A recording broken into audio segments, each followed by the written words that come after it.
တာများလုံးပဲမြင်လာပါဗျာဘောလုံးစားရဲ့ပွဲချုပ်3ချက်စီစဉ်ရနေပြီးတော့ကြိုးစားလိုက်ပါတယ်ဒီကနေ့မှာတော့ကျွန်တော်တို့ညီကိုတို့ကဘောလုံးညက်မှာကစားမယ်အုပ်စု E နဲ့ F ပွဲစဉ်တွေကိုဆွေးနွေးတင်ဆက်ပေးမှာဖြစ်ပါတယ်မင်္ဂလာပါကိုပြောဒီဟုတ်ကဲ့ပေါ့နော်ကျွန်တော်တို့ဘောလုံးညမှာတော့ဒါအုပ်စု E နှစ်ပွဲရှိတယ်ဒါအုပ်စု F ကနှစ်ပွဲရှိတယ်ပေါ့နော်အဲ့ဒီအုပ်စု E မှာတော့ဒါ10ပွဲနှစ်ပွဲပေါ့နော်အုပ်စု F မှာတော့တနိုင်ပွဲနှစ်ပွဲပေါ့နော်ဆိုတော့ကျွန်တော်တို့ဒီ၄ပွဲကြကိုဆွေးနွေးတင်ဆက်ပေးတော့ပေါ့နော်ဆိုတော့ပထမဆုံးအနေနဲ့အုပ်စု E ကည10နိုင်ပွဲမှာကစားမယ်စလိုဗက်ကီးယားနဲ့စပိန်ရှိတယ်ပြီးလို့ရှိရင်ဆွီဒင်နဲ့ပိုလန်ရှိတယ်နော်ဒီအုပ်စုပွဲများလည်းဒါအကျိတ်တွေရှိတယ်လို့ပြောပြရပါတော့ဒီပထမဆုံးအနေနဲ့ဒီစလိုဗက်ကီးယားနဲ့စပိန်အကြောင်းပေါ့နော်ဒီအကြောင်းတွေလည်းသုံးသပ်ပြီးတော့ဟုတ်ပါဟုတ်ကဲ့ဒီညကတော့အုပ်စုပွဲစဉ်ရဲ့နောက်ဆုံးပွဲပေါ့နော်နောက်ဆုံးပွဲပြီးတော့ဒီဂျားတော့2ရက်နားမယ်ဒီစနေညကျရင်ပြန်ပြီးတော့ဒီ16သိန်းဆင်ရှုံးတဲ့ပွဲပြန်စတော့မှာပေါ့နော်အဲ့တော့အုပ်စုနောက်ဆုံးပွဲစဉ်ရောက်လာပြီးအကုန်လုံးတော့ကလည်းဒီအရေးကြီးဆုံးအချိန်ရောက်လာပြီပေါ့နော်အခုဆိုရင်ဒီအုပ်စုမှာဆိုရင်ကြည့်ပေါ့ဒ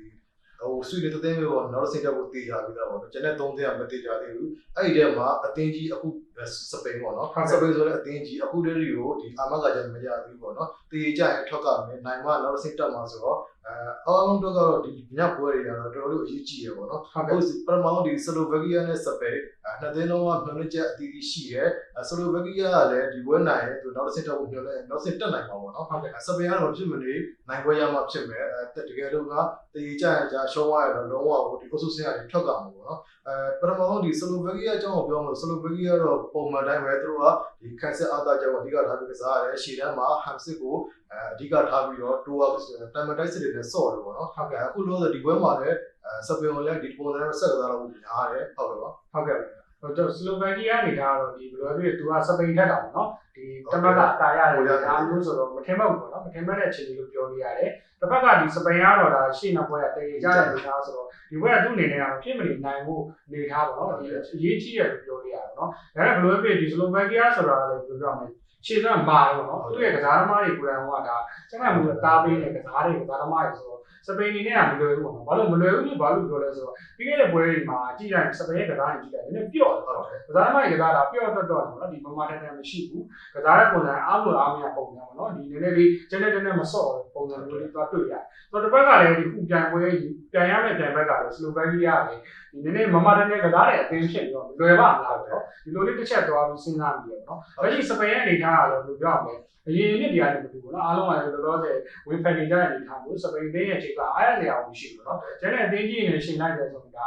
ာနည်းနည်းလေးဟိုခြေကနေနေပြောရတယ်နော်ပြီးတော့လူသမီးတို့ဒီအားနဲ့ချက်ကတိုက်ဆက်ပါစစ်ပဲပြောရတယ်ပြီးတော့ဒီကွဲတဲ့ဘိုင်းမှာဆိုတော့ဒီဘတ်စကွတ်တော့မပါတဲ့အနေထားကကွဲတဲ့ဘိုင်းကနည်းနည်းလေးအားနေနေတယ်ပေါ့နော်ဒီသူသမီးတို့ပြောကြတာကွဲတဲ့ဘိုင်းနဲ့တိုက်ဆက်ပါတော့တိုက်ဆက်ဘိုင်းမှာဆိုလည်းဝရာတာကဥဆောင်နေရတဲ့အနေထားမျိုးပေါ့နော်ကျန်တဲ့ဒီအရန်ဘိုင်းမှာဆိုလည်းထိတ်တန်းကစားသမားတိတ်မရှိဘူးပေါ့နော်ကျန်တဲ့ကစားသမားတွေရှားပါနေတဲ့အနေထားမျိုးကြောင့်စပိန်ကြီးဒီပွဲကိုဘယ်လိုကန်လဲပေါ့ဒါကတော့စိတ်ဝင်စားဖို့ကောင်းတယ်ဟုတ်တယ်အဓိကတော့ဒီစပိန်အကြောင်းကိုပြောမှာစပိန်ကတော့အားလုံးနဲ့သိရဲဒီအဖွင့်ပွဲစဉ်မှာဆွီဒင်နဲ့ဒီဘောလုံးပိုဇက်ရှင်ကဘောလုံးပိုက်စံမှာ85ရာခိုင်နှုန်းထိရတယ်လုံးဝကိုတစ်ဖက်သက်နေရပြီပေါ့နော်ဒါပေမဲ့ဒီဂိုးလုံးဝမသွင်းနိုင်ခဲ့ဘူးဒီပြီးတော့ဒုတိယပွဲပေါ့နော်ပိုလန်နဲ့ပွဲမှာဆိုရင်လည်းအဲ့လိုပဲပိုဇက်ရှင်တာတယ်အခွင့်အရေးရတယ်နောက်ဆုံးပက်နယ်တီကရတယ်ပေါ့နော်ပက်နယ်တီကိုဂျေရမိုရီလိုကန်နဲ့မဝင်ပြန်ထွက်လာတော့မိုရတာအပိုင်ပိတ်တယ်ဟုတ်ကဲ့မဝင်ပြန်ဘူးပေါ့နော်အဲ့တော့ဒီကိုတိုက်စစ်ပိုင်းက finishing ညံ့နေတယ်တခုတော့ရှိတာပေါ့နော်ဒီပွဲမှာကကျတော့အသင်းကောင်းက basket ပြန်ပါလာနိုင်မဲ့အချက်ပေါ့နော်ဟုတ်ကဲ့ basket ကရှိနှစ်ပွဲကကျတော့သူက covid ဖြစ်သွားလို့သူမပါနိုင်ဘူးဒီပွဲမှာတော့ basket ပြန်ပါလာနိုင်တယ်တကယ်လို့ basket ပြန်ပါလာနိုင်တော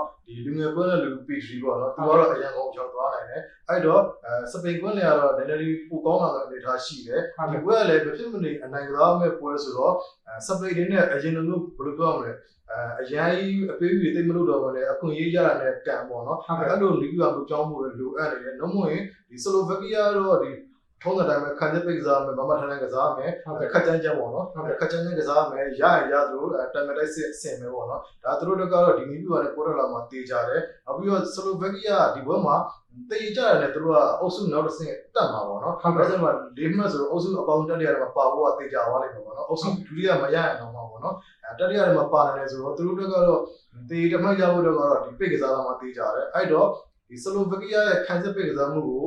စပိန်တိုက်စစ်ဖြိုနိုင်မှာပေါ့နော်ဟုတ်ကဲ့ဒီပွဲရဲ့အဓိကချက်ကတော့အဲ့ချက်ကအဓိကကြာနေပါတယ်ဟုတ်ကဲ့ဒီစပိန်နဲ့ဘယ်လိုပြောလက်ရှိအနေထားပေါ့နော်ဒီဟိုကျန်တဲ့ဟိုတုံးတက်လူတွေပြောကြတဲ့တစ်ချက်တော့ရှိတယ်နော်အဲ့ဒါဘာလဲဆိုတော့စပိန်နဲ့ကဥဆောင်မဲ့နေတယ်ပေါ့နော်ဟုတ်တယ်သူပြင်းတော့ဒီစပိန်နဲ့ကရေနှစ်တုန်းကဆိုလို့ဒါနောက်ခံလူရာမို့စ်ကပဲ အသင်းကောင်းတော်ပြင်ပါဝင်ပြီးတော့အသင်းကိုဥဆောင်နေတာတော့လက်ရှိနေတာ Ramos လည်းမပါဘူးပြီးလို့ရှိရင်လည်းကိုကွင်းလေလူ Basket ကလည်းဒါကိုဗစ်ဖြစ်သွားနေတာဆိုတော့ဥဆောင်မှုမဲ့နေတယ်လို့ပေါ့နော်သုံးသက်တယ်တချို့ကတော့ဒါပြောကြတယ်တကယ်လည်းကျွန်တော်ထင်ပါတော့မှန်တယ်လို့တော့ယူဆတယ်ပေါ့လက်ရှိစပိန်ရဲ့ကစားဟန်မှာကစားမကောင်းတွေပါတယ်ဆိုပေမဲ့လည်းအသင်းကိုဥဆောင်နေပေါ့နော်ဒီတိုက်တွန်းတက်တဲ့ကျွန်တော်တဲ့ပြောကြမဲ့လူကနည်းနည်းလိုအပ်နေတော့တိတာပေါ့နော်ပြီးခဲ့တဲ့ပွဲနှစ်ပွဲမှာဆိုတိတာတယ်အခုတို့ကတော့ဒီတက်စစ်ကဘိုးရဖို့လိုတဲ့အချိန်မှာဥဆောင်မဲ့လူကဘယ်သူမှမသိပဲဖြစ်နေတယ်ဒီတစ်ချက်တွေတော့တွေ့ရောဆိုတော့လက်ရှိနေကြတော့ဒါဒီပွဲမှာဆိုလည်းဒါခုနကပြောလို့ Basket ကပြန်ပါလာမယ်ဆိုတော့ပေါင်းလက္ခဏာများဆောင်နေတာပေါ့အဲ့ဒါလေးကကျွန်တော်ချက်ပြောချင်ပါဗျာဟုတ်တယ်အဓိကတော့ဒီစပိန်ကပေါ့နော်အရင်တော့ဆိုတော့ Ramos ပါတယ်ဟုတ်ကဲ့ Ramos မတိုင်တော့ပူယိုးပေါ့နော်တကယ်ကွင်းထဲမှာပူယိုးဆိုတာကခြေစွမ်းအရန်ကောင်းကြီးမဟုတ်ဘူးဒါပေမဲ့အသင်းကောင်းကိုစိတ်တဲ့အပြည့်ရှိတာပေါ့နော်အသင်းဘော်တွေကိုဒီတွန်းအားတွေမြင်လာအောင်လိုက်ပြီးတော့ဒီစီယုံနိုင်တယ်ပေါ့နော်ကိုယ်တည်းလည်းအနာခံကစားတယ်အဲ့လိုကစားသမားမျိုးကနောက်ပိုင်းစပိန်ခင်မှာပေါ့အခုလက်ရှိစပိန်ထဲမှာ game man နေတယ်Basket ပြန်ပါလာနိုင်တော့တမျိုးဖြစ်ကောင်းဖြစ်နိုင်တာပေါ့နော်အဲ့တော့ဒီစပိန်အသင်းမှာဒီကူးဆောင်မှုမဲ့နေတဲ့ပြဿနာကလည်းအဓိကကျနေတယ်တိုက်စစ်ပိုင်းကလည်း finisher ပိုင်းပေါ့နော် finisher ပိုင်းကလည်းလိုအပ်နေဆိုတော့ဒီဘက်မှာတော့ဒီအချက်တွေကိုပြင်ဆင်နိုင်ဖို့လိုတယ်လုံးဝတကယ်လို့များနိုင်ဝါပြီဆိုရင်တော့ဒီရှေ့လာမဲ့ပွဲတွေကပို့ပြီးတော့ကြက်လာနိုင်တယ်ပေါ့နော်အဲ့တော့ဒီလိုမျိုးအပိုင်းအခွင့်အရေးတွေရချင်မှထက်ရတော့မှာပေါ့နော်ရရင်တော့မှအများကြီးမရနိုင်တော့ဘူးအဲ့တော့ရသမျှအခွင့်အရေးကိုဒီအသုံးချနိုင်ဖို့ပို့ပြီးတော့အရေးကြီးလာပြီပေါ့နော်ဟုတ်ကဲ့ပါကျွန်တော်ဒီပွဲနေရင် injury နေထားပါတော့။ injury ထားမှာတော့ Slovakia ကတော့လူရင်းအများကြီးမရှိဘူး။ဒဏ်ရာရတဲ့ကစားသမားအများကြီးမရှိဘူး။ Sharon တယောက်ပဲရှိတယ်ပေါ့နော်။သူကတော့လွဲပဲ။ကျန်တဲ့ကစားသမားတော့ကျွန်တော်တင်တော့ဒါ NBRD ပဲပေါ့။ပတ်ထန်တာရှိပါတယ်ဟုတ်ကဲ့ဒီပွဲနဲ့ပတ်သက်တဲ့ထူးခြားတဲ့အချက်နှစ်ချက်တော့ပေါ့နော်စပိန်အသင်းနဲ့ပတ်သက်တဲ့တစ်ချက်ဆိုလိုဗီးယားနဲ့ပတ်သက်တဲ့တစ်ချက်တော့ပြောချင်ပါတယ်ဟုတ်ကဲ့စပိန်အသင်းနောက်ဆုံးကစားခဲ့တဲ့၄ပွဲပေါ့နော်နောက်ဆုံးကစားတဲ့၄ပွဲမှာ2သင်းပေါင်းသွင်းဖို့ပေါ့နော်2သင်းလုံးသွင်းခဲ့တဲ့ဂိုးစုစုပေါင်းက6ဂိုးပဲရှိတယ်ပေါ့နော်အဲ့ဒီ၄ပွဲမှာဂိုးမရှိသေးကြတဲ့ပွဲက2ပွဲတော့ပါတယ်ဆိုတော့ခုနကပြောသလိုပေါ့နော်စပိန်အသင်းရဲ့တိုက်စစ်အားနည်းမှုကိုတိတာထင်ရှားစေတယ်ပေါ့နော်ပြီးတော့ဆလိုဗက်ကီးယားကလည်းသူတို့ကစားခဲ့တဲ့နောက်ဆုံး၄ပွဲမှာ3ပွဲကိုဂိုးအောက်ကစားထားတယ်ပေါ့နော်ဂိုးအောက်ကစားထားတယ်ဆိုတော့ဒီခံစစ်ကောင်းတယ်တိုက်စစ်ညံ့ဆိုတဲ့သဘောပေါ့နော်အဲ့သဘောတွေ့ရဆိုဒီပွဲမှာလည်းဘယ်လိုလာမလဲပေါ့နော်ဒီအချက်လက်တွေရအောင်လက်ရှိခြေစနဲ့ရဆိုတော့ဒီပွဲမှာအပြန်လှန်သွင်းမှုတွေပြင်နေရဖို့တော့နည်းနေတယ်လို့ထင်တယ်ပေါ့နော်ဟုတ်ကဲ့ပါကျွန်တော်တို့ဒီထိုင်းရဲ့ပြည်ဆောင်မှုကိုလည်းကြည့်မယ်ဆိုတော့เนาะဒီစပိန်တင်းနဲ့ဆလိုဗက်ကီးယားတွေ့ခဲ့တာနောက်ဆုံး၄ချိန်တွေ့ခဲ့တာเนาะအဲ့ဒီပွဲတွေကတော့ဒါယူရိုပွဲတွေပါတယ်ကမ္ဘာဖလားပွဲတွေပါတယ်เนาะ2015နဲ့2014မှာယူရိုပွဲတွေမှာတွေ့တယ်ယူရိုမှာတွေ့တာလည်း80ပွဲပေါ့80ပွဲမှာတွေ့တာကမ္ဘာဖလားရဲ့အတိုင်းနဲ့2005 80ပွဲမှာတွေ့တာပေါ့เนาะအဲ့ဒီ၄ချိန်မှာတော့စပိန်ကတော့သူကဒီနှစ်ပွဲနိုင်တယ်เนาะနှစ်ပွဲနိုင်ပြီးတော့ဆလိုဗက်ကီးယားတစ်ပွဲနိုင်တယ်တစ်ပွဲသိကြတယ်ဒီခါမျိုးเนาะနောက်ဆုံးနှစ်ပွဲကြည့်မယ်ဆိုတော့ဆလိုဗက်ကီးယားနှစ်ပွဲတစ်ခုနဲ့တစ်ချိန်နိုင်တယ်စပိန်ကဆလိုဗက်ကီးယားနှစ်ပွဲရှိနိုင်တယ်ဆိုတော့တိတ်တော့မကွာဘူးလို့ပြောပြရတယ်ဟုတ်ကဲ့ဒီပွဲနဲ့ပတ်သက်တဲ့ကြီးတွေထားပါတော့ကြီးတွေထားပြောမှဆိုတော့စပိန်ကအခုလိုစမူလာဖွင့်လိုက်တာလည်းနှစ်ပေါင်း90နေပြီးတော့နှစ်ပေါင်း30ဖြစ်လာပါတယ်ဂိုးပေါင်းကြီးကတော့3ပေါင်း10ကနေပြီးတော့3လုံးပေါင်း40ဖြစ်လာပါတယ်ဟုတ်ကဲ့စပိန်ရဲ့ကြီးကတော့နည်းနည်းလေးပြင်းလာပါတော့နှစ်ပေါင်း30ဆိုတော့ပြင်းနေဒါလည်းခုနပြောထားသလိုပဲစပိန်ကမဖြစ်မနေနိုင်ပွဲယူရမယ်ဒီဆလိုဗက်ကီးယားကျတော့တေတမန်ရရင်အဆင်ပြေလောက်တဲ့အနေထားဆိုတော့စပိန်ရဲ့ကြီးကတော်တော်လေးပြင်းလာပါတော့ဟုတ်ကဲ့ဒါပေမဲ့ဂိုးပေါင်းကြီးကိုတော့ပို့ပြီးတော့စိတ်ဝင်စားတယ်ပေါ့နော်ဘာလို့လဲဆိုတော့ခုနပြောထားသလိုပဲနှစ်သင်းလုံးရဲ့အခြေအနေကတိုက်စစ်ကတိတ်မကောင်းဘူးဆလိုဗက်ကီးယားခံစစ်ပိတ်ကစားလာမှာဆိုတော့အပေါ်ကတော့ဒီဘက်မှာဘူအောက်ပေါ့နော်ဘူအောက်ကိုပို့ပြီးတော့သဘောကျနေပါတယ်ဟုတ်ကဲ့ပါကျွန်တော်တို့ဒုတိယပွဲကိုဆက်တော့အောင်နော်ဒုတိယပွဲကတော့ဆွီဒင်နဲ့ပိုလန်10နိုင်ပွဲမှာကစားမှာဖြစ်ပါတယ်နော်ဒီပွဲစဉ်အကြောင်းလေးလည်းသုံးသပ်လို့ပါဟုတ်ကဲ့ပါဆွီဒင်ကတော့ဒီပွဲမတိုင်ခင်တည်းကပေါ့နော်ဒေါ်စင်ကိုတက်ရောက်သွားပြီးအနေဆုံးအုပ်စုအကောင်းဆုံးတတိယသင်းထဲမှာပါမယ်၄မှတ်ရတာပေါ့နော်ဒီကစပိန်ကိုတီးကြထားတယ်ဆိုလိုဗက်ကီးယားကိုတကူကောမရှိနဲ့နိုင်ထားရဲဆိုတော့စင်ဘောဖြစ်သွားပြီပေါ့နော်သူနောက်ပြီးတော့သူကအုပ်စုပထမယူမလားပေါ့နော်အုပ်စုပထမယူမလားသူ့လက်ထဲမှာလည်းရှိတယ်ပေါ့နော်ဒီပိုလန်ကတော့မဖြစ်မနေအနိုင်ကစားရမယ်စပိန်လိုပဲပေါ့နော်စပိန်လိုပဲမဖြစ်မနေအနိုင်ကစားရမယ်သူအနေနဲ့ကတော့ဖွင့်တက်ရောက်ဖို့ပဲရှိရဲဆိုတော့ဒီပွဲကလည်းဆွီဒင်အတွက်ကအမှတ်မလို့ဆိုပေမဲ့အုပ်စုပထမနေရာရဖို့အတွက်အမှတ်လိုတယ်ပေါ့နော်ဟုတ်ကဲ့ပိုလန်ကတော့ရှင်းတယ်သူကတော့ဖွင့်တိုင်းမှာအဆင်ပြေမှာဆိုတော့ဒီဘက်ကလည်းအကျိတ်နဲ့ရှိလာနိုင်ပါတယ်ဟုတ်ကဲ့ပါဆွီဒင်ကတော့ဘယ်လိုလဲပေါ့နော်ဒီအုပ်စုပထမရာရေးအတွက်ကိုပဲသူကအိုင်စိုက်ကနေနေတာဖြစ်သွားတယ်ပြီးတော့ဒီဘယ်လိုလဲနောက်ဆက်တက်သွားရဲဆိုတော့ကျွန်တော်တင်ရတော့ဒီပိုလန်နဲ့ဆိုင်နော်နည်းနည်းလေးသူကခင်ဗျားကင်းနေပြီးတော့သူစားနေတယ်ပိုလန်အသင်းရဲ့လက်ရှိအနေထားတော့ဒါသူ့အနေနဲ့ကဘယ်လိုပဲဖြစ်ပေါ့နော်ဒီအနိုင်ကစားဖို့ကလိုအပ်နေတယ်တော်တော်ကြီးရေးကြည့်နေတယ်တရေကြလို့တော့မရတဲ့အနေထားမျိုးနော်ဆိုတော့ဒီဆွီဒင်နဲ့ဆိုင်တော့ကျွန်တော်အမြင်ကတော့ပိုလန်က PR တော်တော်ကြီးဝင်နေတယ်ဟုတ်တယ်ပွဲစားတွေကသူ့အနေနဲ့မဖြစ်မနေရုံးကစားမယ်အခြေအနေကိုတော့ရောက်နေတယ်ဟုတ်တယ်ဒီပွဲမှာအဓိကကြနေတာက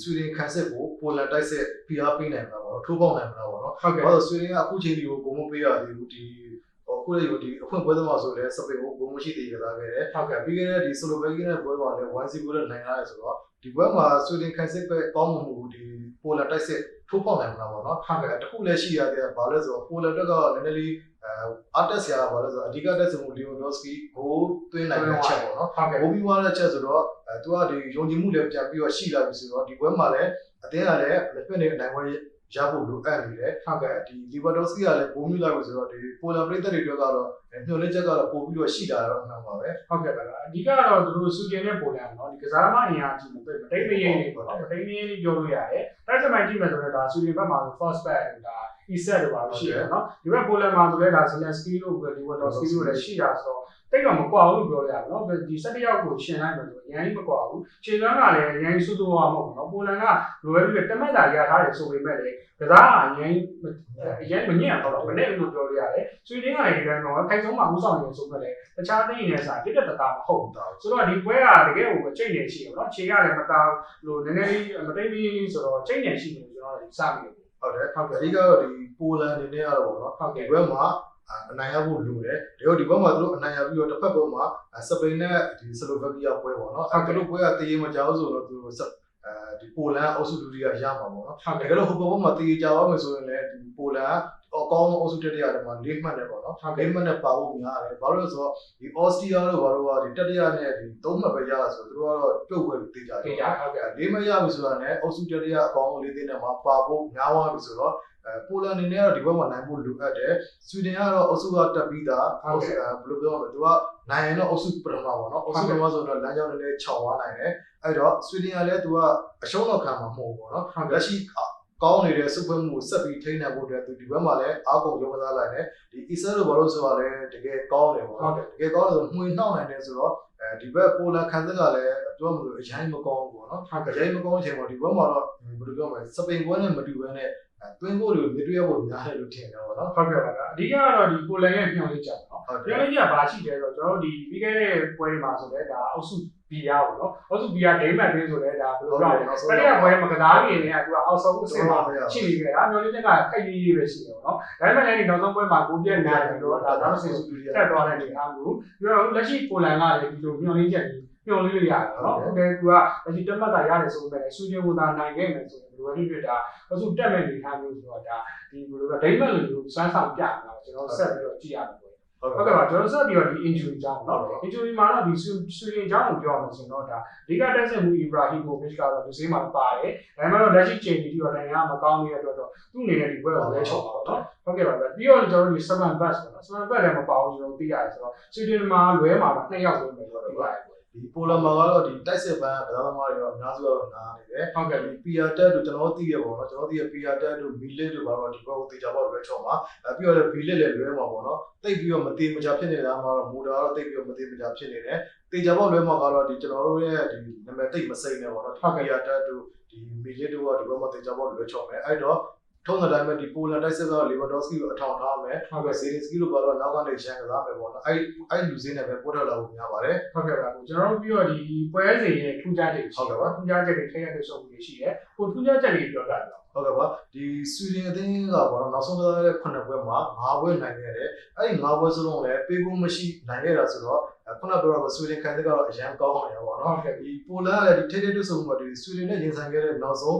9ပွဲမှာရာကိုတော့မရှိဘဲနဲ့4ပွဲထိရှုံးနေခဲ့တယ်ဆိုတော့စင်တာပိုင်းမှာတော့တိတ်မတောက်ဘူးပေါ့နော်ဟုတ်ကဲ့ပါကျွန်တော်ဒီထိုင်တဲ့တွေ့ဆောင်ကြည့်မယ်ဆိုလဲဆရာကပြောသလိုပေါ့ဒီပိုလန်ကတော်တော်ကြီးကိုဆွေရင်နဲ့တွေ့ရမှာရက်လက်တော်သိတယ်ဘာလို့ဆိုတော့နောက်ဆုံး9ပွဲကစားရနေထားမှာဆိုရင်သူကဒီ6ပွဲရှုံးတယ်တစ်ပွဲပဲတင်ကြတယ်เนาะဆိုတော့ဒီ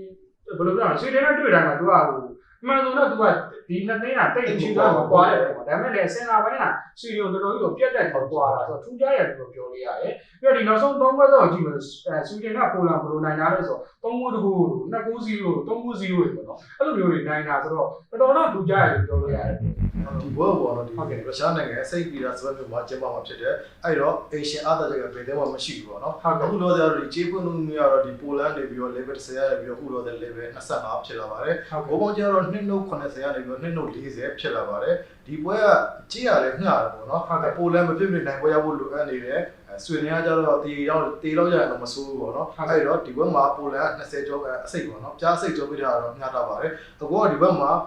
ပိုလန်ကိုပဲအားပေးခြင်းတယ်ပေါ့နော်ပိုလန်ကိုအားပေးမှဆိုရင်အများဆုံးဒီ25ကျော်လောက်ပဲရှုံးမယ်လို့ထင်ပါတယ်ဟုတ်ကဲ့ပါဗျာကျွန်တော်ဒီအောက်စုအခြေအနေရတယ်တော်တော်ကြီးစိတ်ဝင်စားတယ်နော်တစ်ဖက်ကဒီစပိန်ရဲ့စလိုဗက်ကီးယားပွဲရတဲ့ကလည်းကောင်းတယ်ရက်စီနဲ့ဆိုတော့ပိုလန်ပွဲရလည်းကောင်းတယ်ဆိုတော့ဘယ်သူတက်သွားမလဲဆိုတော့ကျွန်တော်တို့ဒီဘောလုံးညမှာစောင့်ကြည့်ရမယ်ဟုတ်ကဲ့ကျွန်တော်တို့အောက်စု EP ပါတယ်နော်အောက်စု F လည်းလာပြီဒီအောက်စုကတကယ်ကိုစိတ်ဝင်စားကောင်းတဲ့နေထိုင်ပြည့်နေတယ်အဲ့ဒီနှစ်ပွဲကတော့ကျွန်တော်ဒီဂျာမနီနဲ့ဟန်ဂေရီပြီးလို့ရှိရင်ပေါ်တူဂီနဲ့ပြင်သစ်ပေါ့နော်ဒီနှစ်ပွဲကတနိုင်ပွဲမှာကစားမှာဖြစ်ပါတယ်ပထမဆုံးအနေနဲ့ကိုတော့ဒီဂျာမနီနဲ့ဟန်ဂေရီပွဲအကြောင်းပေါ့နော်ဒီအကြောင်းကိုသုံးသပ်ပေးပါမယ်ဟုတ်ကဲ့ပါဒီအုပ်စုပေါ့ဒီအုပ်စုကတော့အားလုံးဒီတိုင်ဝမ်မတိုင်ခင်ဒီအုပ်စုတွေမဲခွဲရရပါတော့ဒီဘရန်နာအုပ်စုကိုသတ်မှတ်ထားတယ်အခုလက်ရှိအုပ်စုပွဲစဉ်နှစ်ပွဲကစားပြီးတဲ့အချိန်ထိလည်းအပိုင်မှန်းလို့မရသေးဘူးပေါ့နော်အပိုင်မှန်းလို့မရသေးဆိုတော့ပြင်သစ်ကတော့ဒီခုနဆွီဒင်လိုပဲသူကနောက်ဆုံးဘက်မတိုင်ခင်တက်သွားပြီး၄မှတ်ရတာပဲပေါ့နော်ကျန်တဲ့၃သင်းလုံးကညွှန်လက်ချက်အပြည့်ရှိနေတယ်ပေါ့နော်ကိုကျမကိုဖန်လေးပွဲအပြည့်ရှိနေတယ်ဆိုတော့အုပ်စုနောက်ဆုံးပွဲစဉ်တွေရတယ်တော်တော်လေးကိုအကျိတ်နဲ့ရှိလာမှတေးကြတယ်ဒီပြင်သစ်ဆိုရင်လည်းဒီ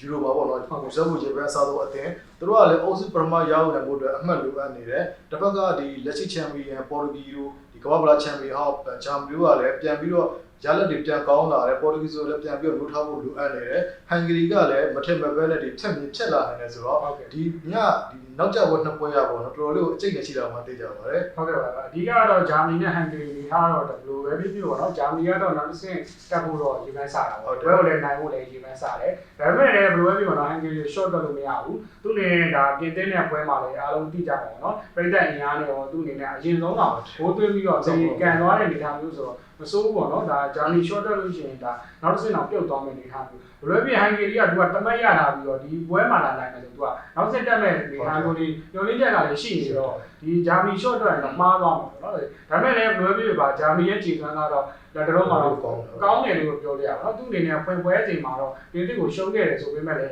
ဒါပေါ်တူဂီကိုတော့သူဒုတိယပွဲမှာခြေတာပေါ့နော်ခြေတာကိုပြတ်နဲ့အနိုင်ရရှိတာတယ်ဆိုတော့ပြည်သက်အားလုံးကတော့ဒါဂျာမနီကိုပဲရွေးချယ်ကြလိမ့်မယ်လို့ကျွန်တော်တို့ထင်မိရကြဟုတ်တယ်ဒီပွဲမှာတခုထူးခြားတခုသတိထားမှာပါလဲဆိုတော့ဟန်ဂရီကအရင်အုပ်စုနှစ်ပွဲပေါ့နော်ဒီပေါ်တူဂီနဲ့ပွဲရပြင်သစ်နဲ့ပွဲရဟိုသူတို့ရဲ့အိမ်ပွဲပေါ့နော်ဘူဒါပက်စ်မှာကျင်းပဝင်ရခဲ့တာပေါ့နော်အဲတော့လည်းအားလုံးသိရဒီပြည်သက်6000ကျော်တော့ပေါ့နော်6000ကျော်ဆိုတော့ဒီကိုဗစ်ကာလအတွင်းပေါ့နော်ဒီလုံးဝမမြင်ဘူးတဲ့ဒီအနေထားပေါ့နော်ဘယ်လုံးပြည့်ရှင်တော့အားပေးတယ်အဲ့တော့ပြည်သက်ရဲ့အားပေးမှုနဲ့သူကနှစ်ပွဲလုံးမှာခြေစမ်းပြနိုင်ခဲ့တယ်ပေါ့နော်ဒီပေါ်တူဂီကို3ဂိုးပြရှုံးနေခဲ့တယ်ဆိုပေမဲ့သူက84မိနစ်ရောက်မှဒီ deflection ပေါ့နော်ဒီလူထိပြီးတော့ဂိုးပေးလိုက်ရတာပေါ့နော်အဲ့ကြောင့်နောက်ပိုင်းကျမှပဲပေါ်တူဂီကနောက်2ဂိုးစလိုက်သွင်းသွားတယ်ပေါ့နော်ဒီပြင်သစ်နဲ့ပွဲမှာလည်းအဲ့လိုပဲသူတို့ကပြည်သက်ရဲ့အားနဲ့ပေါ့နော်ဒီအောက်ကောင်ရုံးကစားတယ်တရေလည်းကစားနိုင်တယ်ဒါပေမဲ့ဒီပွဲမှာကျတော့သူကဒီဂျာမနီနိုင်ငံမြူနစ်မှာကစားရမှာပေါ့နော်အဲ့တစ်ချက်ကတော်တော်လေးအရေးကြီးတယ်ဂျာမနီအိမ်ပွဲပေါ့နော်ဂျာမနီကအရှေ့ကနှစ်ပွဲအိမ်ပွဲမှာကစားခဲ့တယ်မြူနစ်မှာကစားခဲ့တယ်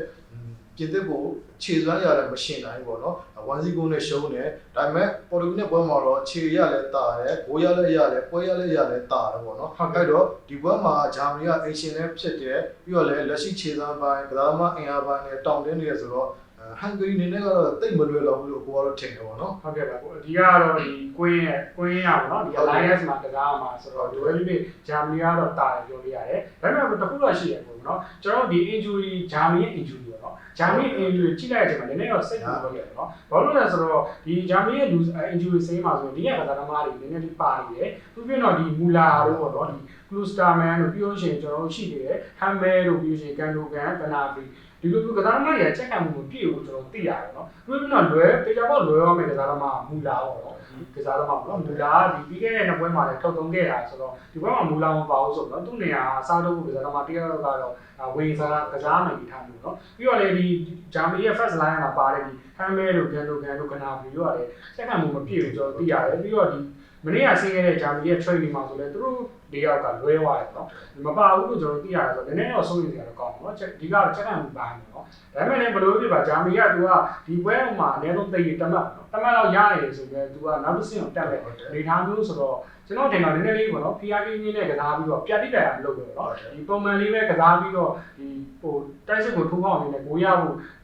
ကြံမယ်ဆိုတော့ဒါဘယ်လိုပဲဖြစ်ဖြစ်ရက်လက်ကောင်းတယ်ကျွန်တော်ယူဆမိရပေါ့ ဟုတ်ကဲ့ပါဒီပွဲနဲ့ပတ်သက်တဲ့ဒီဂျာမနီရဲ့အနေထားပါနော်ဂျာမနီရဲ့အနေထားကိုပြောမှဆိုတော့ဂျာမနီကဒီဘက်ကိုနိုင်တာနဲ့လုံးဝအုပ်စုဒုတိယအနည်းဆုံးအုပ်စုဒုတိယရမှာပေါ့နော်အုပ်စုဒုတိယရပြီးနောက်ဆင့်တက်မှာတကယ်လို့ပြီးတော့လေသူတို့ကအုပ်စုပထမရဖို့လည်းအခွင့်အရေးရှိနေသေးတယ်ပေါ့နော်ဘာလို့ဆိုတော့ဒီပွဲမှာသာဂျာမနီကဟန်ဂရီကိုနိုင်ပြီးတော့တစ်ဖက်ဒီတစ်ချိန်တည်းမှာကစားနေတဲ့ပွဲပေါ့နော်ဒီပြင်သစ်နဲ့ပေါ်တူဂီပွဲမှာပြင်သစ်ကသာပေါ်တူဂီကိုရှုံးခဲ့မယ်ဆိုရင်ဒီဂျာမနီကပေါ့နော်ဟန်ဂရီကိုနိုင်တာနဲ့အုပ်စုပထမဖြစ်မှာပေါ့နော်အုပ်စုပထမဖြစ်မှ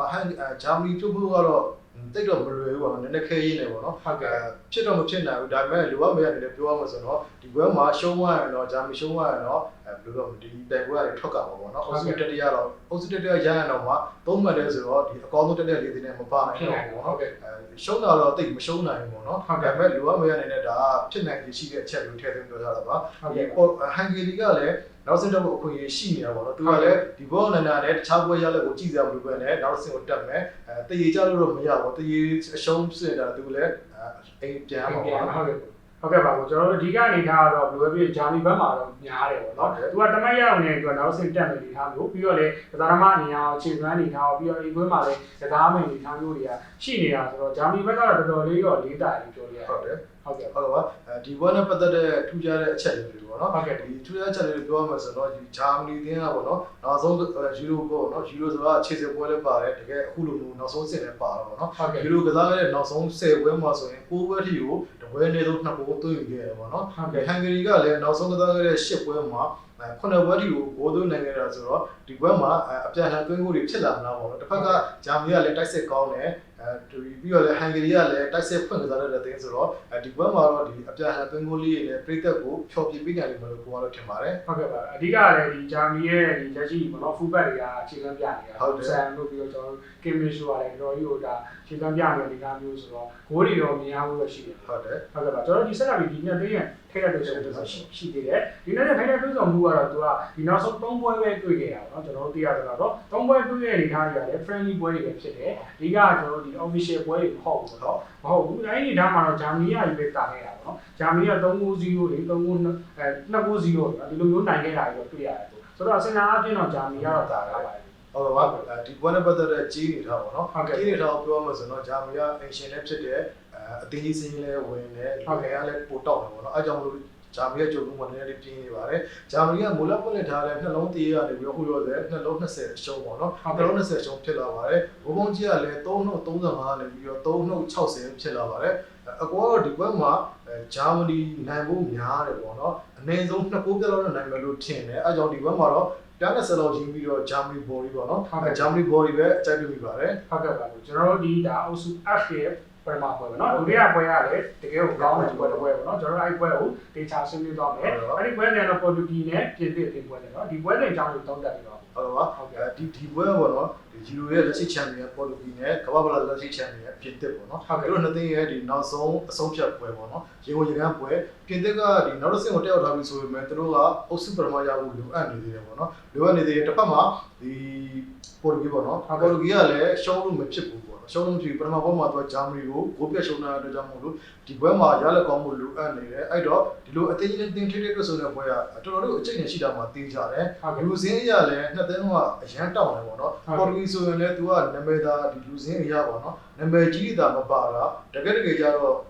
့သူကတနေရာပေါ့နော်ဒီနေရာဆုံးပေါ့နော်နေရာဆုံးမှာဆိုနေရာလည်းမှာဆိုအနည်းဆုံး2ရက်လောက်ကရှိတယ်ပေါ့နော်အဲ့တော့ဒီကပြင်သစ်ကတော့အထူးပြောနေကြမလို့ကမ္ဘာ့ဖလားရရှိထားတဲ့ဒီလူစင်းကိုပဲထပ်ပြီးတော့ဖြည့်ထားရဆိုတော့ကတဲ့ကလူစင်းရတယ်အရန်တောင်းတယ်ပြီးတော့လည်းလက်ရှိချန်ပီယံတွေဆိုတော့လည်းတော်တော်လေးအကျိတ်နဲ့ရှိတာမှသိကြပါတယ်ဟုတ်ကဲ့ပါအဓိကတော့ဒီပေါ်တူဂီနဲ့ပြင်သစ်ကတော့သူတို့အနေနဲ့ကတော့ဒီယူရို2016ဖိုင်နယ်ကနေထားတော့ပြန်ပြီးတော့စုံတွေ့ရမှာဆိုတော့အဲ့ဒီတန်းမှာတော့ဒါပေါ်တူဂီကတော့နိုင်သွားတယ်เนาะဆိုတော့ပြင်သစ်အနေနဲ့ကစားချိန်နိုင်မှာကျွန်တော်ချက်တော့စောင့်ကြည့်ရမယ်ပြီးတော့လက်ရှိအနေထားကတော့ဒါပေါ်တူဂီကတော့ပြီးခဲ့တဲ့ဂျာမနီရဲ့ပုံမှာနည်းနည်းတော့ခြေခံဆိုးရတယ်เนาะဆိုးရတယ်ပြောလို့ရတယ်ဒါဆိုဂျာမနီရဲ့ပေမန်တိုက်စစ်တွေကိုခံစစ်ပိုင်းရနည်းနည်းလေးမတားနိုင်တဲ့အနေအထားမျိုးပေါ့ဒါမျိုးလေးကျွန်တော်တစ်ချက်တော့ပြင်ရမယ်ပြီးတော့လေကစားသမားတယောက်ချင်းစီပေါ့နော်ဒီ သုံးသပ်ရလို့နည်းနည်းခြေသွမ်းလေးကျသွားခဲ့တွေ့ရတယ်သူတို့ဒီကွင်းနဲ့တိုက်စစ်ပိုင်းက Fernandez ဆိုပါဆိုလဲတော်တော်လေးခြေသွမ်းပျောက်ဆုံးခဲ့တာတွေ့ရတယ်ရိုနယ်ဒိုတရားတော့ပဲနည်းနည်းလေးရုံးခဲ့တာပေါ့နော်ကျန်တဲ့နေရာကြီးအဓိကတော့ဒီကွင်းနဲ့ပိုင်းမှာဆိုလဲဒန်နီလိုတို့ဒီဝီလီယံတို့အဓိကကွင်းနဲ့ခန်းစစ်သမား2ယောက်နော်တစ်ယောက်ကဂျာမီရဲ့တိုက်စစ်တွေကိုနည်းနည်းလေးဟန်တာဖို့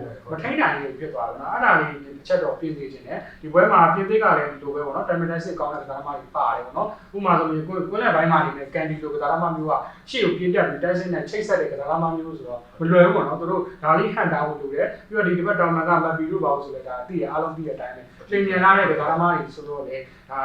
ါလေးပေါ့နော်ဒီသူတို့တွေကိုထိန်းဖို့ကနည်းနည်းလေးလိုအပ်ချက်တွေပြင်နိုင်တယ်ဆိုတော့ဒါမစိုးလို့ပြောရရတယ်ဟုတ်တယ်ဒီပေါ်တူဂီရဲ့အဓိကအားနည်းချက်ပေါ့နော်အဓိကအားနည်းချက်ဆိုပြီးခဲ့တဲ့ဂျာမနီနဲ့ပွဲပေါင်းပေါ့နော်ဟုတ်ကဲ့သူတို့ရိုနယ်ဒိုနဲ့ဂိုးရဲ့ရိုနယ်ဒိုနဲ့ဂိုးနဲ့ဥဆောင်နိုင်ခဲ့တယ်အဲ့ဒီအချိန်ကြီးကိုခြေစမ်းမစိုးဘူးပေါ့နော်ဒါပေမဲ့ဒီအုံးဘူးနှစ်ကိုးစတိုက်ပေးလိုက်ရတော့ DS ကိုပေါ့အုံးဘူးသွင်းပြီးပါတယ်အဲ့တော့ပိုင်းကစားအားစိတ်တက်ကိုကြာသွားတယ်ပေါ့နော်အထူးသဖြင့်ဒီဘဟိုခန်းစစ်မှာ DS ကတော့ကောင်းတယ်ဒါပေမဲ့သူနဲ့တွဲကစားတဲ့ PP ကကျတော့အသက်နဲ့ကြီးနေပြီပေါ့နော်အသက်နဲ့ကြီးနေပြီဆိုတော့လင်မြန်မှုပိုင်းမှာတိုင်ဘက်တွေကိုမရှင်းနိုင်တော့ဘူးအခုရင်စမ်းမဲ့ပြင်သစ်ဆိုရင်လည်းသူကစားမဲ့ချမ်းပေါ့နော်သူကစားမဲ့ချမ်းမှာမပီလို့ဘာလို့ဆော့မှာဆိုတော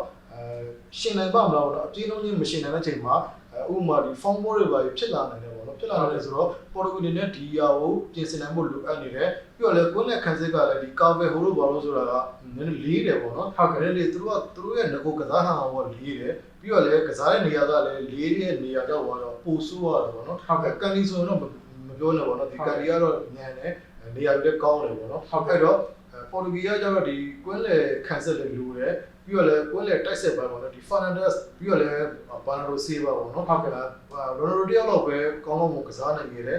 Fernandez ဆိုရင်လုံးဝချေပြောင်းနေတယ်လူစားကိုလည်းခံလိုက်ရတယ်ပေါ့နော်ဟုတ်ဒီဘာနာဒိုဆေးပါဆိုရင်လည်းပုံမှန်ပေါ့နော်ဒီပုံမှန်အပေးပြီးလေးတော့မမှားနေတယ်ဆိုတော့ဒီဘက်မှာတော့အဲ့လိုမှားလို့မရတော့ဘူးပေါ့နော်ဟုတ်ဒီဘက်မှာရှုံးတာနဲ့ပေါ်တူဂီကအုပ်စုတတိယဖြစ်နိုင်သေးရပေါ့နော်ဒါပေမဲ့အကောင်းဆုံးအုပ်စုတတိယလည်းမပါနိုင်ဘူးပေါ့နော်သုံးပါးနဲ့ရတော့မဖြစ်နိုင်ဘူးအဲ့တော့သူ့အနေနဲ့ကတော့ဒီဘက်မှာအနေဆုံးတရေကစားရမယ်နိုင်ရင်တော့တေချာကိုတက်ပြီပေါ့နော်တေချာရဲ့အုပ်စုတရေအကောင်းဆုံးတင်းထဲမှာပါမှာဆိုတော့ပေါ်တူဂီနဲ့ရှေ့ဂျာမနီနဲ့ပွဲကအမှားတွေကိုပြင်ဆင်နိုင်ဖို့လိုအပ်နေတယ်ပေါ့နော်ဟုတ်ကဲ့ပါအဓိကဒီပေါ်တူဂီရဲ့အားနည်းချက်နော်ကျွန်တော်အမြင်ပြောတာနော်ကျွန်တော်အမြင်ကတော့ဒီပေါ်တူဂီကဒီဘက်ညာချမ်းမှတော်တော်လေးအားနည်းညာချမ်းမှကျွန်တော်ဒီစ CB2 ကစပြီးတော့ CB2 ရဲ့ကျွန်တော်ဒီဘက်ကဝီလီယံကကွင်းနဲ့ခန်းတဲ့တမန်ဝီလီယံကလည်းဒီဘက်ညာချမ်းမှဆိုတော့အားပြုတ်ကြတာနော်ပြီးတော့လည်းဘန်နဒိုဆေးပါဒီညာဘက်တစ်လျှောက်လုံးကြီးကအချိန်ဆက်ပိုင်းကနည်းနည်းတော်အားလေးပေါ့နော် CB2 ဆိုတဲ့တိုက်စစ်လက်ကမှုပိုင်းကလည်းနည်းနည်းလိုအပ်နေတယ်ပြီးတော့ဒီဝီလီယံဆိုတာလည်းခဏပြောလို့ပဲလေးလံနေလူပေါ့နော်ဒီလို crossing လောက်ပဲ passing လောက်ပဲနည်းနည်းပေးနိုင်တယ်။ तू ကပြေးမကစားနိုင်ဘူးเนาะဆိုတော့ Bernardo Silva ကလည်းဒီနှစ်ပေါ့နော် Man City အသင်းမှာနည်းနည်းလေးခြေစွမ်းပြောက်ခဲ့ကစားတော့မှ तू ပါတယ်ပေါ့နော်။လက်ရှိ Portuguese နဲ့ကစားတဲ့အနေထားမှာလည်းတိတ်အားမရဘူးပေါ့နော်။ဂိုးလည်းတိတ်ပြီးတွန်းနိုင်တဲ့အနေထားမျိုးတိတ်မရှိသေးတဲ့အနေထားမျိုးဆိုတော့ညာတန်းပိုင်းကြီးကတော်တော်လေးအသက်မဲ့နေတယ်ပေါ့နော်။ပြီးတော့လည်းဒီပိုဆိုးရတာတစ်ချက်က Portuguese ရဲ့အားထားတဲ့ cancel လို့မပါတာပေါ့နော်။လက်ရှိဒီဘွဲမှာလည်း cancel လို့ကမပါဘူးဆိုတော့ဒီကစားနေဝင်ကစားနေတဲ့ CB2 ကလည်းအခြေခံပြောင်းနေဆိုတော့ဒီချက်ကဒီနားမှာတော်တော်လေးအားနည်းချက်တွေဖြစ်နေတယ်ပြီးတော့ပြင်တစ်ဘက်ကအားသာချက်ကလည်းမဘီဖြစ်နေအောင်ပေါ့မဘီကအဲ့ဘက်ဒီဘယ်တော်မှချမ်းမှာကစားမှာဆိုတော့ဘယ်လိုထိန်းမလဲဆိုတော့ဒါလေးကတော့စိတ်ဝင်စားမှုကောင်းတယ်ပေါ့ဟုတ်တယ်ဒီပြင်သစ်အသင်းကြောင့်ပြောမှဆိုတော့ပြင်သစ်ကအုပ်စုအဖွင့်ပွဲမှာဂျာမနီပေါ့နော်သူတို့ကမျိုးနဲ့မှာ1-0နဲ့နိုင်တယ်ခြေသွမ်းရလဲတာတယ်ပေါ့နော်တဖုံးမှုတစ်တိုင်းတိုင်းပြီးတယ်တွင်းလေပေါ့နော်ဒီတဘိုးလေးနဲ့နိုင်တယ်ဒုတိယပွဲကတော့ဒီဟန်ဂေရီနဲ့ပွဲပေါ့နော်ဟုတ်ကဲ့ဟန်ဂေရီရဲ့အိမ်ပွဲမှာဆက်ကစားခဲ့ရတယ်1-1ကိုတည်ပေါ့နော်ဒါတော့မှသူကဒီဒုတိယပွဲရောက်မှကိုချစ်ပါကိုတွင်းနိုင်တာပေါ့နော်ဟုတ်ကဲ့အထူးသဖြင့်ပြင်သစ်ကအဲ့ဒီပွဲမှာအားနဲ့ချက်သွားလို့လေဆိုတော့သူကတိုက်စစ်ပိုင်းကနည်းနည်းလေးပေါ့နော်ဟိုအပေးယူတိတ်မလို့ပဲနဲ့တူးချင်းစွမ်းရည်ပြတာနည်းနည်းများတဲ့သဘောမျိုးတွေ့ရတယ်ပေါ့နော်ဟုတ်ကဲ့ဒီဖိအားပေးရတော့ဖိအားပေးနိုင်တယ်ဒါပေမဲ့တိုင်ဘက်ဂိုးအေးရတဲ့ကြောင့်တိတ်မကန်ဘူးပေါ့နော်ဒီမက်ပီတို့ဗန်စီမာတို့တိတ်မကန်ဘူးတိုင်ဘက်ကိုလှည့်တာပေါ့နော်တိုင်ဘက်ကိုလှည့်တာနည်းနည်းများသွားတဲ့အချိန်မှာဟန်ဂေရီခံစစ်ရှင်းတို့တင်ခံလိုက်ရတယ်ပေါ့နော်အဲ့တော့ဒီဘက်မှာတော့ပုံမှန်အပေးယူတွေလို့ပေါ့နော်တခုရှိတာပြင်သစ်ကလူစင်းကအတောင်လေးဆုံးရှိရဲတခုတော့ဘာလို့ဆိုတော့အတင်းတွင်းစီးလုံးမှုတွေနဲ့ပြူကွဲနေတဲ့ပုံစံမျိုးပေါ့နော်တရင်တွေကထွက်တယ်ပေါ့နော်ဥပမာဂျီရောနဲ့ဒီမပီတို့ဘာလို့ပေါ့နော်အဲ့ဒါတကယ်ဖြစ်လာမဖြစ်လာတော့သူတို့ကိုယ်တိုင်မသိမှာပေါ့နော်ဒါလိုဖြစ်ခဲ့ရင်တော့အများဆုံးပြင်ဆင်နိုင်ဖို့လိုတယ်ပေါ့နော်လုံးဝရင်ဒီလိုမျိုးနောက်ပိုင်းစီးနေကြရင်ပို့ပြီးတော့စိုးရလာမှာဆိုတော့ တိုက်စစ်ပိုင်းကပေါ့နော်လှည့်လည်များအခြေစမှုကြီးနဲ့ကစားနိုင်မှုလိုအပ်နေပါတယ် ဟုတ်ကဲ့ပါအဓိကတော့ဒီပြင်းပြင်းတင်းရဲ့တိုက်စစ်ပိုင်းเนาะတိုက်စစ်ပိုင်းကြောင်းလို့ဆိုတော့ပြီးခဲ့တဲ့ပွဲရလို့ပဲဟိုပြောလို့เนาะတိုက်စစ်ပိုင်းကအဓိကဗက်ဇီမာတို့မပြီးလို့နည်းနည်းလေးတော့ခြေပန်းပြောက်ခဲ့တယ်เนาะသူတို့မျိုးတော့ဒီအာဂိုတီကြီးခေါ်ထားတဲ့ဗက်ဇီမာပေါ့เนาะဗက်ဇီမာကလက်ရှိnetပွဲကစားပြီးတဲ့အချိန်ဒီကိုသူ့အနေနဲ့တကုံးမှမရသေးဘူးเนาะကန်တွေချက်တွေရတယ်ကျွန်တော်သိရတော့ချက်လက်တွေ30လောက်အချိန်ပေါ့เนาะဂိုးကန်တွေချက်30လောက်ရထားတယ်ဒါပေမဲ့လည်းကိုကမရသေးဘူးဆိုတော့နည်းနည်းတော့စိုးရိမ်စရာပေါ့နော်ပြီးတော့ဘယ်လိုပဲဖြစ်ဖြစ်ဒါပြီးခဲ့တဲ့ကမ္ဘာဖလားရတော့ကလည်းဂျီရူကတော်တော်ကြီးကောင်းခဲ့တာပေါ့နော်ဂျီရူကိုခောက်ပြီးတော့ဗန်ဒီမာကောက်လဲတဲ့အချိန်မှာဂျီရူကလည်းနည်းနည်းတော့ကျွန်တော်ထင်တယ်နော်အောက်တက်တက်တော့ဖြစ်သွားမယ်လို့ကျွန်တော်ဖြစ်တယ်ဒီနေ့သားနေတေးပိုင်းအတင်းရဲ့စီလုံးမှုပိုင်းတော့နည်းနည်းလေးပြုတ်ကွဲသွားမလားကျွန်တော်နည်းနည်းလေးတော့စိုးရိမ်နေတယ်နော်ပြီးခဲ့အခုတက်ရှိနေတာတော့ဗန်ဒီမာဖောင်အောက်နေတာဆိုတော့ဒီဒုတိယပိုင်းမှာတော့ဂျီရူဘာလို့ဝင်လာလဲဆိုပေမဲ့လည်းအလုံးမဖြစ်ခဲ့ဘူးနော်ဒါပေမဲ့တစ်ခုတော့ရှိတော့ကျွန်တော်သိရတာတရေတွေပိုင်းဖတ်ရတော့ဒီပြင်းပြသေးရန်သူကနည်းနည်းပေါ့နော်ဒီဟန်ဂေရီရဲ့ကွင်းပေါ့နော်ကွင်းနေထားမှာစပရိတ်တက်အားတွေရန်တွေပါတယ်ပေါ့နော်ပြီးတော့လည်းဟိုပူတယ်ပေါ့နော်ယာတီမှုရန်ပူတာတို့ပါအဲ့လိုမျိုးတွေသူက blaming လုပ်သွားတယ်ပေါ့နော်ဒီပြဒန်ဆန်က blaming လုပ်သွားတယ်ဒါကြောင့်သူတို့အတင်းရဲ့ခြေသွမ်းကအောက်ဖောင်အောက်သွားတယ်ဆိုတော့ reason ပြလာတယ်အဲ့ဒါကြောင့်များလာဘူးဒါမှမဟုတ်လည်းသူတို့အမှန်တကယ်ပဲကစားသမားတွေရဲ့ခြေသွမ်းကပုံမှန်ထက်ပေါ့နော်အောက်ရောက်သွားလာဒါတော့ကျွန်တော်တို့တေချာမပြောနိုင်ဘူးဒါပေမဲ့ body ဘွဲမှာတော့ဒါသူတို့အနေနဲ့မဖြစ်နေခြေသွမ်းထုတ်ပြရမယ်ဒီထားတော့ရောက်လာပြီဆိုတော့ကျွန်တော်တို့စောင့်နေကြည့်ရတယ်ဟုတ်တယ်အဲ့ပွဲဟန်ဂေရီနဲ့ပွဲမှာပေါ့နော်ဟုတ်ကဲ့ဒီ Griezmann ပြောတဲ့စကားလည်းတော်တော်လေးကိုဘယ်လိုပြောမလဲကြီးစရာလည်းဖြစ်သွားတာနော်သူကတော့ဒီဘယ်လိုပြောမလဲဒီအဲ့လိုမျိုးဒီနှစ်ကျော်တွဲပေါ့နော်ပရိသတ်ကွင်းလုံးပြည့်ဆိုတော့မှဒီတိုင်ဘက်အတင်းရဲ့ကွင်းပေါ့နော်တိုင်ဘက်အတင်းရဲ့ကွင်းမှာကွင်းလုံးပြည့်ပရိသတ်တွေရဲ့အော်ဟစ်အားပေးမှုသူတို့တွေလည်းအခုမှပရမာသုံးချိန်စခံလိုက်ရဆိုတော့အလေးချင်းပေါ့နော်အလေးချင်းမရှိတဲ့အချိန်မှာကစားသမားတယောက်တော့ဒီ communication ပေါ့နော်ဒီဆက်သွယ်တာတွေအော်ပြောတာတွေမကြားရတဲ့အချိန်မှာနည်းနည်းလေးတိုင်ပင်အော့သွားတယ်သူကတော့ပြောထားတယ်ပေါ့နော်ဟုတ်ကဲ့ပါအဓိကလည်းသူတို့ကစားသမားရအောင်ကလည်းကလပ်တင်းမှာလည်းဒီတိုင်းမျိုးပေါ့နော်ဒီပိတ်ကစားတဲ့ဒီထားမျိုးမှာအသားကျသွားတဲ့ဒီထားမျိုးဆိုတော့ချက်ချင်း break တွေနဲ့ကစားတာဆိုတော့သူတို့အနေနဲ့ကလည်းစိမ့်သွားတဲ့နေရာကိုပြန်ဖြစ်သွားတယ်နော်ဒါကလည်းနည်းနည်းတော့အရေးတော်ကြီးရပြောပြတော့အထူးသဖြင့်တော့ဒီနေ့မှာဘယ်လိုပြောပြိသက်တွေကပြန်ဝင်လာတော့เนาะဒီနေ့ကမှကလပ်သင်းတွေလည်းနည်းနည်းပြန်ကြုံတွေ့နိုင်လို့ထင်တယ်စိတ်သက်ပုံပုံပြန်ဖြစ်သွားတယ်เนาะဒီများလေးဆိုလည်းဒါအခုဖွင့်ပွဲမှာဆိုလည်းပြိသက်တွေပြန်ပါတော့တယ်ဒီနေ့ကမှကစားသမားတွေဘယ်လိုဟန်တယ်ပြန်မလုပ်နေပေါ့ဆိုတော့ဘာလို့လဲဆိုတော့သူတို့အနေနဲ့ကအသားကျပြီးသားပတ်ဝန်းကျင်တွေကိုပြန်ပြီးတော့ထပ်ပြီးတော့အသားကြောင့်ထပ်လုပ်အောင်မယ်ဆိုတော့တော်တော်လေးတော့ခက်ခဲမယ်လို့ထင်ပါတယ်เนาะဒါလေးကလည်းဒီထားမယ်ချက်ဟုတ်တယ်ဟုတ်ကဲ့ပါကျွန်တော်ဒီဆက်ပြီးတော့ဒီ injury ကြောင်းเนาะ injury ကြောင်းကိုပြောရမယ်ဆိုတော့ဒါ Portugal တင်းကတော့ APR ပြီပဲเนาะဒီကစားသမား fresh injury တိတ်မရှိဘူးဆိုတော့ကျွန်တော်ပြောရတဲ့ cancer တို့တယောက်ပဲ covid ထိထားတယ်ဆိုတော့ကျန်တဲ့လူတွေကတော့ဒီကျွန်တော်တင်တော့ပုံမှန်လူစင်းတိုင်းပဲပေါ်ထွက်လာမယ်လို့သုံးသပ်နေရပွဲပြီးတော့ကျွန်တော်တို့ဒီ Portugal တင်းရဲ့ပေါ့နော် first line ရဲ့အကြောင်းကိုသုံးသပ်ရမယ်ဆိုတော့ဒီဂိုဒမာနီယာမှာတော့ Petrosio ပြီးတော့ဒီနောက်တန်းလေးကတော့ CBDO ရဲ့ PP ရဲ့ DDS ရဲ့ quad ရဲ့ပေါ့နော်ကျွန်တော်မြင်တော့သူက PP မီးပြပေါ့မီးပြကဒီပြီးခဲ့တဲ့ပွဲကလူစင်းတိုင်းကိုပဲပုံမှန်တိုင်းပဲပေါ့နော်ပြောင်းလဲမရှိဘဲနဲ့ထုတ်သုံးမယ်လို့ကျွန်တော်စပြီးတယ်ကျန်တာကတော့ကျွန်တော်တို့ဒီကစားကွက်အနေထားရောဒီရက်လက်ပိုင်းကိုကြည့်ပြီးတော့ပဲပြန်ပြီးတော့ change လုပ်လို့တော့စပြီးတယ်ပေါ့ဝိလန်မှာတော့ကျွန်တော်ဒီဝီလီယံရဲ့ဇွန်နာတန်နီလိုရဲ့ပေါ့နော်ဒီဝိလန်တဲ့ဘက်မှာတော့ဒီဆေးဘာရဲ့ဒီပြီးတော့ final တဲ့ရဲ့ဂျိုတာရဲ့ရန်တူရဲ့ပေါ့နော်ဒီပြောင်းဒီကစားကွက်ကစားသမား17ယောက်ကိုပဲပြောင်းလဲမရှိထုတ်သုံးမယ်လို့ကျွန်တော်တို့ကယူဆမိတယ်ဟုတ်ပါဒီပြည်သက်တင်းမှာတော့ဒိုင်ယာစင်ကတော့တယောက်ပဲရှိပါတယ်တိုက်စစ်မှုဒန်ဗလီပေါ့နော်တိုက်စစ်မှုဒန်ဗလီကပြီးခဲ့တဲ့ဟန်ဂေရီနဲ့ပွဲမှာပွဲပြီး25မိနစ်တော့မှလူစားဖို့ကစားတယ်တိုက်လေးပါရေးထိသွားသေးတယ်ပေါ့နော်ကန်တော့ကန်တယ်ဒါပေမဲ့အဲ့မှာပဲဒိုင်ယာထက်ရသွားတယ်ပေါ့နော်ဒီကတော့ဒိုင်ယာမတ်မင်းသားဖြစ်နေတာပေါ့နော်အဲ့တော့ဒီပွဲတာမကောက်တော့တိုင်မွတ်တစ်ခုလုံးနဲ့လွဲချော်သွားပြီပေါ့နော်အဲ့တယောက်ကလွဲပြီးတော့ကျန်တဲ့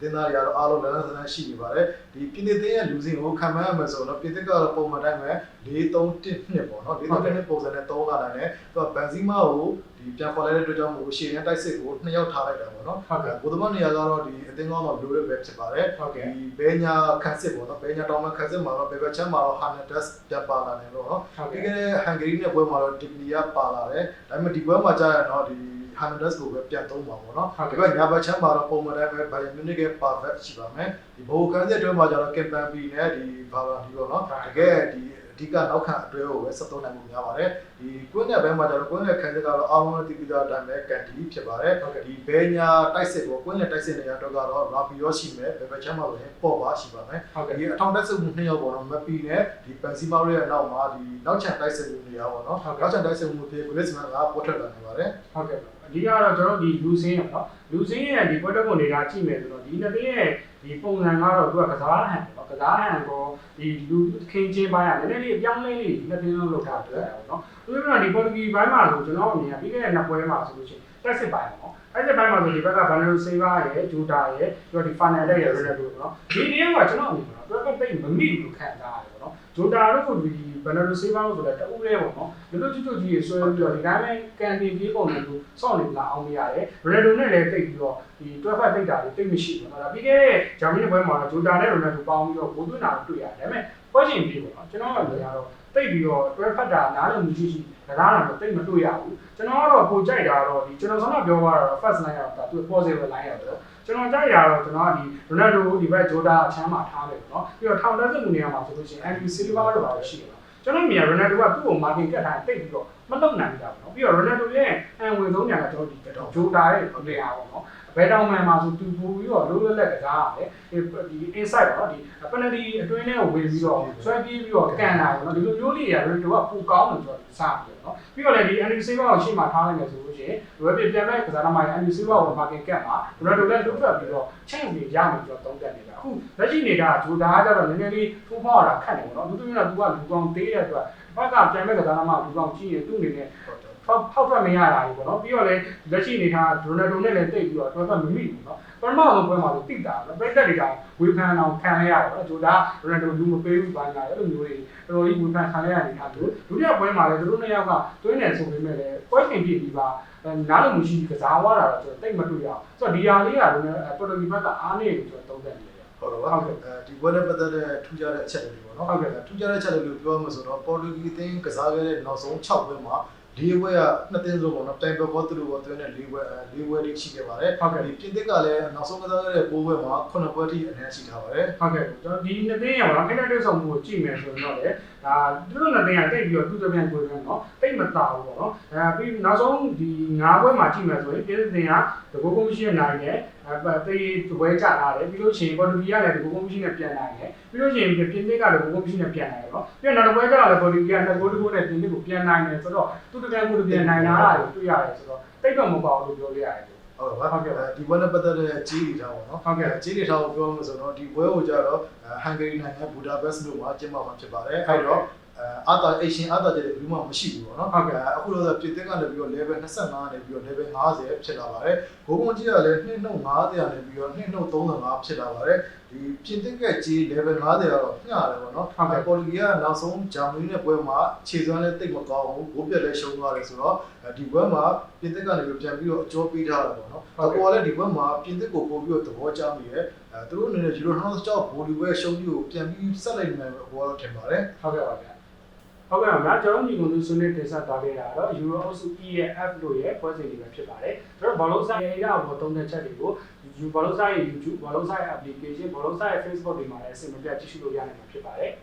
Euro များတွေကိုဘောလုံးဆိုင်ရဲ့ YouTube ထည့်ထားလိုက်ကြအောင်Euro 2020ရဲ့သတင်းရေးစုံလင်ကို Ballonstar application ကနေမကြခင်မှာတင်ဆက်ပေးအောင်မှာဖြစ်တဲ့အတွက် Euro 2020ရဲ့ up to date သတင်းတွေကိုလက်မလွတ်ရလျောက် MPD ဖုန်းနံပါတ်နဲ့811ကို TT လို့အခုပဲ message ပေးပို့ပြီးတော့ Ballonstar application ကိုအခုပဲအသုံးပြုလိုက်ရအောင်